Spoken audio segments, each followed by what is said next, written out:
นี่กระซ้ำนี่ตักน้ำใส่กระซ้ำประมาณขอมือหนึ่งแล้วก็เอาถ้วยเช่แบบนี้จักกอกเลยมันนี่หากระกอกเดียววะแต่เก่าเลยเอาช่องสามหมื่นถือว่าลดพรลงบ่นี่โอ้ ใครยุ่งใจมิตรว่าพยายามและพยายามลดพรลงให้มันได้มือละกอกอันนี้ว่าถึงเรื่องสูบจุดยานะพี่น้องเนาะเพราะว่าเป็นห่วงในห่างกายสุขภาพเราคือว่าไปกวดมันนั่นคือว่าลำไส้เกี่ยวกับลำไส้อักเสบแน่แนวใดเพิ่นให้คลั่มก็มีเหล้ายาเบียร์ของเพชรของดองเนาะยาสูบนี่ก็คือการเพิ่นหามแต่ก็คือว่าอะไรพี่น้องคนเฮาแบบว่าเฮาสิตัดปูดบ่เดียวก็บ่ได้มีแต่ว่าพยายามคอยออกเทื่อเล็กเทื่อน้อยจากที่เฮาเคยสูบหลายมือหนึ่ง2 ช่องหรือว่า3 ช่องนี่เนาะมือหนึ่งบางคนกับมีแต่ว่าลดพรลงจากที่เคยสูบมือละช่องหนึ่งก็ให้มันได้ใช่หากอกมื้อนี้เขาได้หากอกก็ลดลงอีกไปให้มันได้3 กอก2 กอกมื้อละกอกแบบนี้คือปัจจุบันนี้ทางง่ายแล้วว่าถือว่าลดลงไปมื้อละกอกแต่เก่าใน3-4 กอกพุ่นมื้อหนึ่ง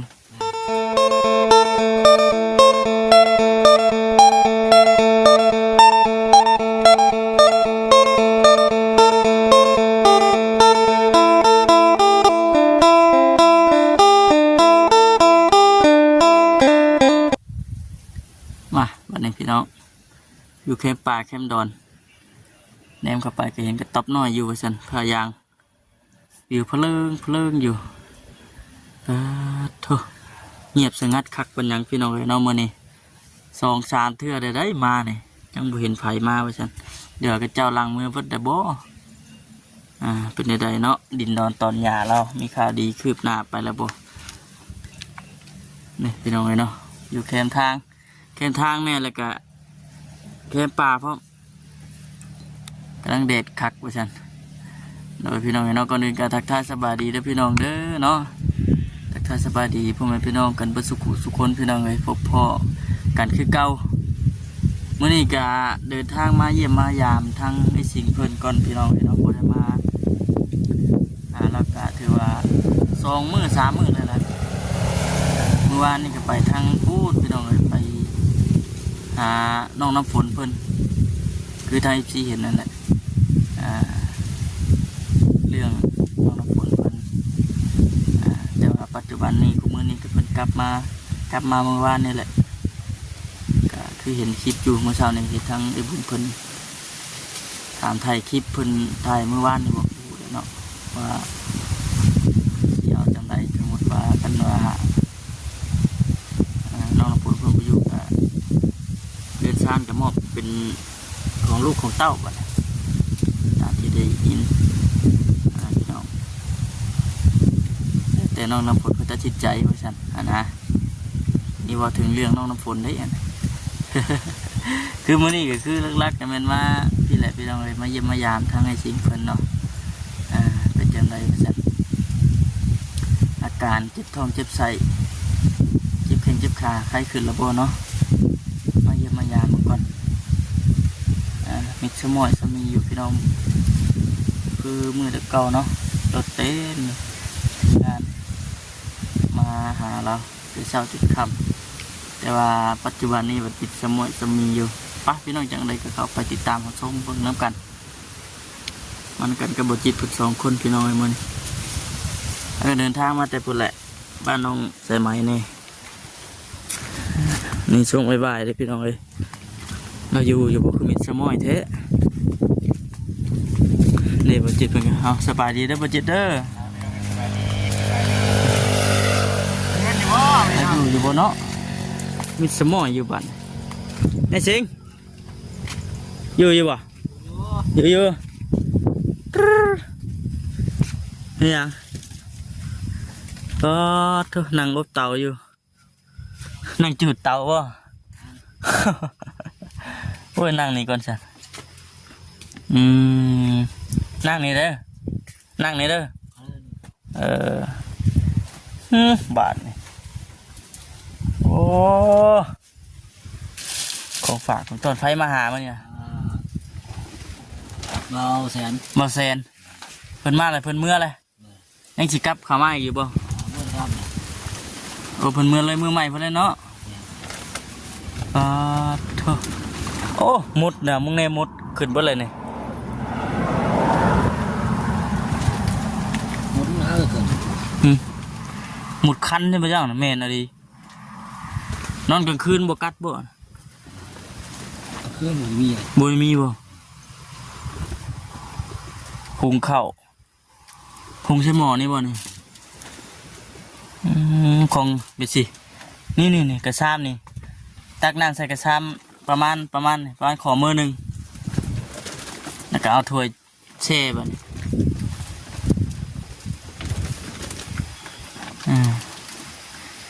จักกอกเลยมันนี่ ก็หากระบอก หากระกอกเดียวบ่แต่เก่าเลย เอาช่องสาม โชคสามหมดถือว่าลดพรลงบ่นี่โอ้ ใครยุ่งใจมิแต่ว่าพยายามอะไรพยายามลดพรลงให้มันได้มือละกอกอันนี้ว่าถึงเรื่องสูบจิบยานะพี่น้องเนาะเพราะว่าเป็นห่วงในห่างกายสุขภาพเราคือว่าไปกวดมันนั่นคือว่าลำไส้เกี่ยวกับลำไส้อักเสบแน่แนวใดเพิ่นให้คลำก็มีเหล้ายาเบียร์ของเพชรของดองเนาะยาสูบนี่ก็คือการเพิ่นห้ามแต่ก็คือว่าอะไรพี่น้องคนเฮาแบบว่าเฮาสิตัดปุดบัดเดียวก็บ่ได้มีแต่ว่าพยายามคอยออกเทื่อเล็กเทื่อน้อยจากที่เฮาเคยสูบหลายมื้อหนึง2ช่องหรือว่า3ช่องนี่เนาะมื้อหนึงบางคนกับมีแต่ว่าลดพรลงจากที่เคยสูบมื้อละซองหนึงก็ให้มันได้ใช่หากอกมื้อนี้เฮาได้หากอกก็ลดลงอีกไปให้มันได้3กอก2กอกมื้อละกอกบัดนี้คือปัจจุบันนี้ทางง่ายแล้วว่าถือว่าลดลงไปมื้อละกอกแต่เก่านี่3-4กอกพุ่นมื้อหนึง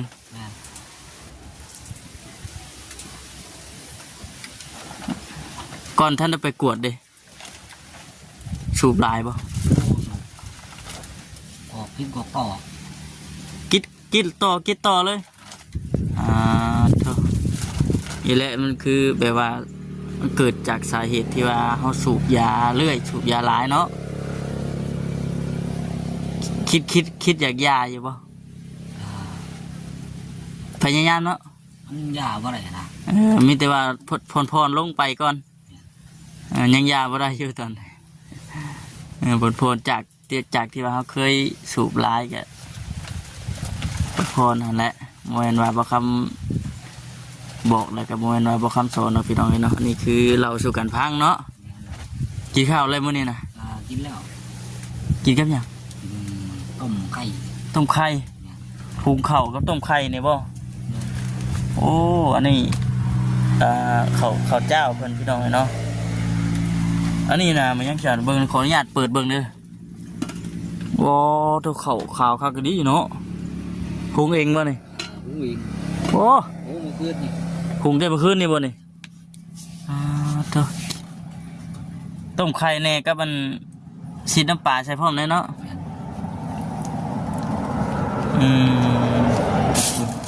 ของปลาเพิ่นพี่น้องเลยคักอยู่ฝุ่นนี่ดิโอ้ดีใจน้ำที่ว่ามีคนซื้อเครื่องซื้อของมาต้อนมาฝากได้อยู่ได้กินกลัวแต่ก่อนนี่โอ้แปลว่าเขากินดิใส่ โอ้ฮะ เอานี่ บ่พูดว่าเขามื้อหนึงเนี่ยเขากินข้าวอยู่ใส่ใช่หรอบ่มีเลย นี่ อด รถเอา เออ อดเอาเนาะสาเหตุที่ว่าอดก็คือมันบ่มีเด้พี่น้องเอ้ยเนาะข้าวกินแต่ว่าเรื่องญาติพี่น้องเลยขอถามเลยเด้อญาติพี่น้องเฮาญาติพี่น้องทั้งแม่ก็ได้ญาติพี่น้องทั้งพ่อสิเด้มีบ่ ก็ เดือพุ่นป้าพุ่นทิพย์เฮา ญาติพี่น้องเขาแม่นี่ก็อยู่ในบ้านน้องฟังครับ มีอยู่ทั้งพ่อเด้ แต่ว่าทั้งพ่อ บ่มีเออแต่ปัจจุบันนี้เพิ่นยังสืบต่อหาอยู่บ่เดี๋ยวเจ้ายังเมื่อหาเพิ่นอยู่บ่ เขาเมื่ออยู่ เข้าเมื่ออยู่ดนๆดนๆจังเข้าเมื่อหาเนาะอืม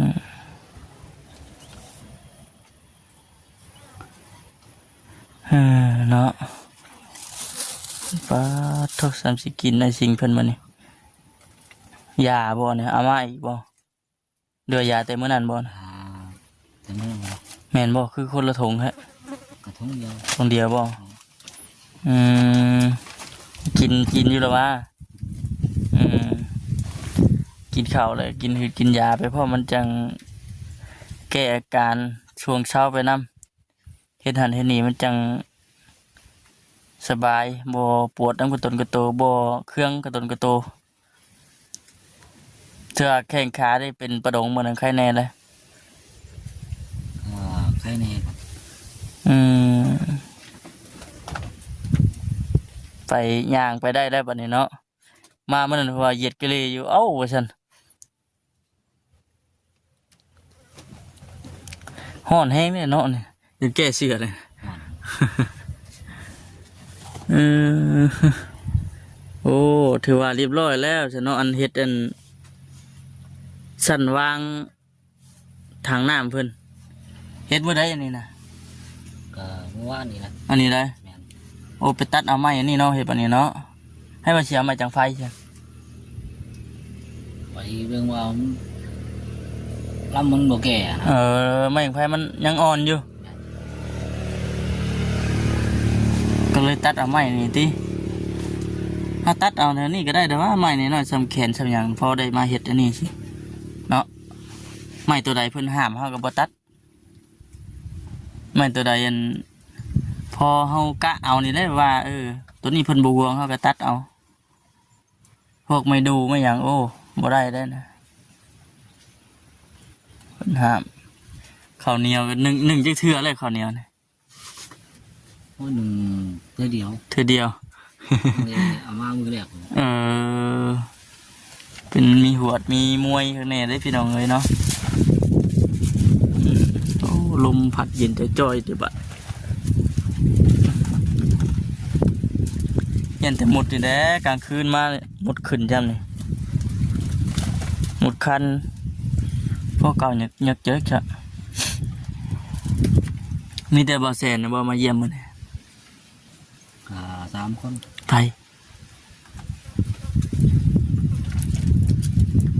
ขี่รถใหญ่แล้วจ้ะ พากันมา3 คน โอ้มา3 คนผู้มานำบ่อแสนนะ แม่น ยันเบาแสนเบาสาลีเบาบุญเผยแหละ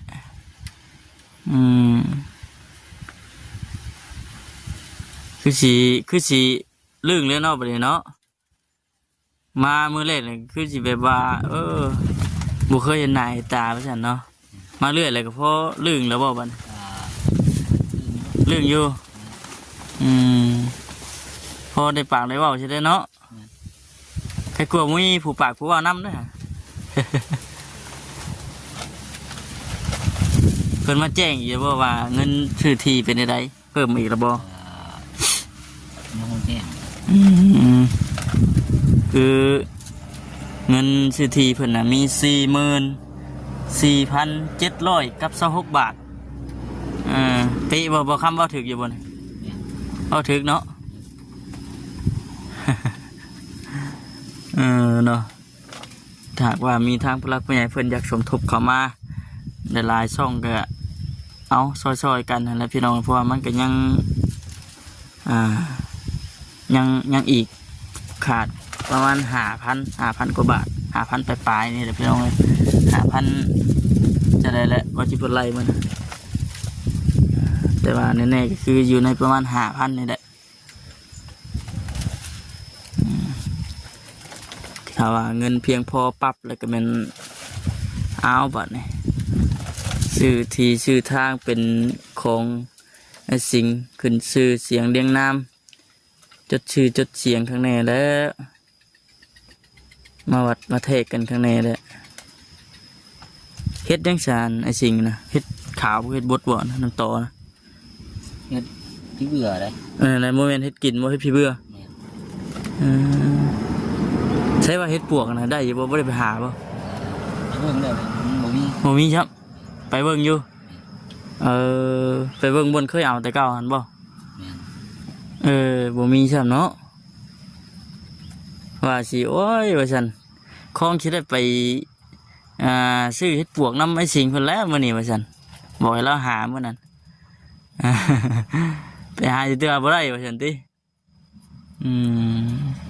หมดเด้อนะหมดคัน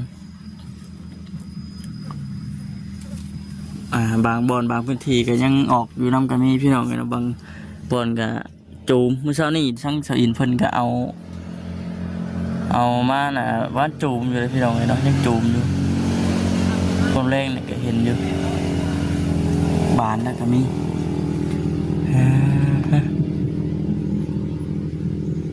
คักแน่ที่นะพี่น้องเนาะ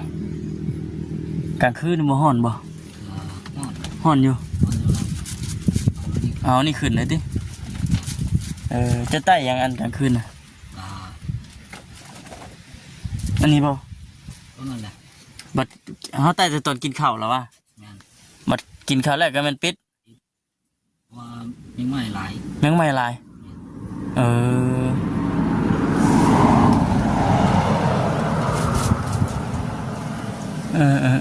ยุงนี่อ่ะบ่หลายปะโทบ่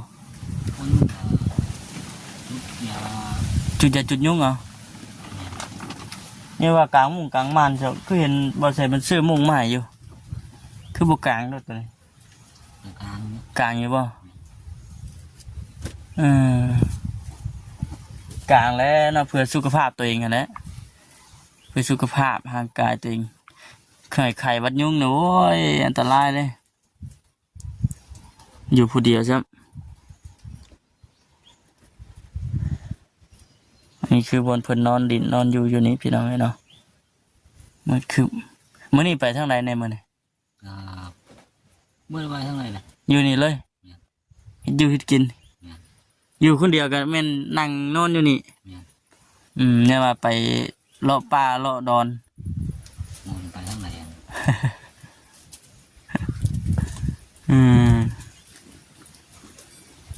โอ้น้ำนี่ก็ถือว่าประหยัดดีเลยพี่น้องเนาะเพิ่นบ่เสร็จบ่ซื้อมาให้ส่งตุกตั้งแต่มื้อเลขพุ่นบ่จักบ่ตั้งแต่พ่อเจ้ามื้อเลขพุ่นบ่ แม่น เพิ่นซื้อมาให้นี่โอ้ประหยัดเติบได้ซั่นนี่สมมุติว่ามันเบิดเด้สมมุติว่ามันเบิดนี่จะเอาใช้บ่น่ะ แต่เราซื้อ โอ้คือเห็นว่าเบิดนี่เออ เราซื้ออีก เห็นว่ามันเบิดแล้วก็แม่นเพิ่นซื้อมาให้อีก แม่น แต่ว่าเจ้าไปซื้อดิบ่จักสิบ่สิไปเลยเนาะ ใช้โรงงานนั่นแถวนี้มันบ่ได้มีเด้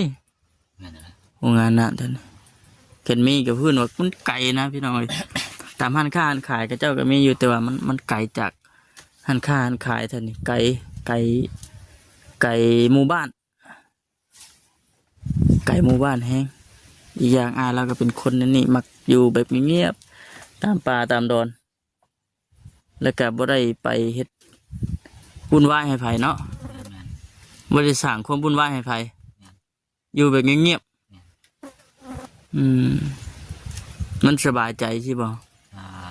อยู่ในเงี้ยนี่ก็สบายใจอยู่ สบายใจเนาะบ่ต้องอหย่างมากมายไว้ซั่นมีบ่มื้อใดมื้อหนึงเจ้าเข้าไปห้านค้าหรือว่าไปห้านไปหยัง ไปห้านเลยครับ โอ้ มีแต่ว่าไปซื้อแนวจำเป็นเท่านั้นติแนวใดเฮาอยากได้ก็เข้าไปห้านค้าก็แม่นกลับไปพุ่นบ่เรือไปพี่ ไป บ้านดงสะพัง อ อันก็ปันมัน โอ้อยู่นี่บ่เออ มาซื้อแหละครับนะ ย่างไปหันแล้วก็มันกลับเดี๋ยวคิดเห็นแต่บนเดียวเนี่ยเนาะทีนี้เนาะมีทหารเดียวเนี่ยไก่เติบอยู่ย่างไปเพื่อฮอดเจออ้ายแล้วบัดเคยย่างเรื่อยแล้วบัดย่างตลอด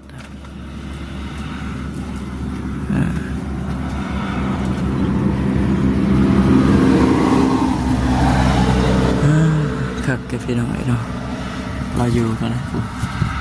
ต๊อปแบบบ่ได้สูงสิงกับไผแบบบ่ได้โอ้จากับไผอยู่คนเดียวอันนี้ได้เพิ่นเอิ้นว่าอยู่คนเดียวตัวผู้เดียวดีบ่ได้ต้องการอีหยังบ่ต้องการคนมาอยู่นำสมมุติว่ามีคนอยากมาอยู่นำนี่ใช่อยู่บ่ ยังพูด เห็นว่าข่อยอยากมาอยู่ในเจ้าสิอยากมานั่งดินอยู่อย่างน้ำสิยำผู้เนาะ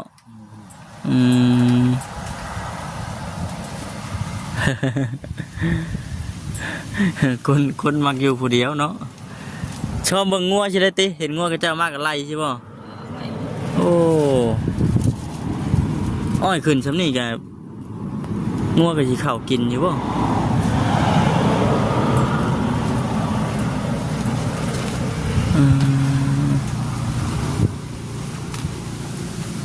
เดือนนี่เพิ่นได้เอาแบบว่าเขาเอาเป็นเข่าหรือว่าเป็นเงินเอาเป็นเงินเดือนหนึ่งเท่าไร700,000 ปลายอ๋อเดือนหนึ่ง700,000 ปลายเดือนนี้ได้แล้วป่ะยังอยู่วันที่ยังเพิ่นให้แต่ว่าเงินเก็บหนังอยู่ทำเขาจะเอาเอ้าเบ็ดไรนะเพื่อตัดอ้อยตัวนี้แล้วเนี่ยอ๋อทุเอ้าแบบว่าบ่ได้แม่นแบบว่าบ่ได้แม่นเบิดเดือนนี้วันที่1วันที่2ที่เพิ่นบ่ได้เบิกให้บ่ใช่บางคนเก็บไว้เก็บไว้ให้เอาบ่เฮาอยากใช้อยากจ่ายเด้ถึงเพิ่นยังออกว่าเทื่อนึงนะโอ้หึงเอาเงินให้บัดเพิ่นออกมาแล้วจังเพิ่นจังเอาให้แต่ว่าเพิ่นบ่ได้ให้เฮาเบิดเอาให้พอได้ซื้อได้จ่ายซื่อโอ้แปลว่าเนาะเดือนหนึ่ง700,000 ปลายติแล้วจะได้เทื่อละจักแสนบัดน่ะเทื่อหนึ่งเพิ่นออกมาได้เทื่อละ10เทื่อละ20เทื่อละ10เทื่อละ20เดี๋ยวเพิ่นเก็บไว้ให้เนาะชื่อเท้าตัดอ้อยพุ่นเมื่อวานมันก็เป็นปีพุ่นแล้วฮอดบ่ปีฮอดแล้วเนาะ2 ปี 2 ปีจุดเท้าเลยตัดอ้อยอันนี้พุ่นให้พี่น้องเอ้ยเพิ่นจังขี้เอาให้เฮ็ดไปเรื่อยๆใครกลัวบ่มีหยังเฮ็ดเนาะเผาอ้อยเผาหยังให้เพิ่นสิได้ไหนมื้อนี้ก็มาเยี่ยมมายามเด้อมื้อนี้เด้อFC เพิ่นถามหาไปเยี่ยมไปยามทั้งไอ้สิงเพิ่นเด้อว่าซั่นเรามีหมู่ปากบ่เว้าปกติก็อยู่ผู้เดียวเด้อพี่น้องเนาะอันนี้ก็ถือว่าพากันไปเวียนเข้ามาเยี่ยมมายามมื้อหน้ามื้อไหนสิมาหาใหม่เด้อจะได้ก็ระมัดระวังไปหันไปนี่ก็ได้เนาะโอเคสบายดีเด้อไปน้องเลยเนาะ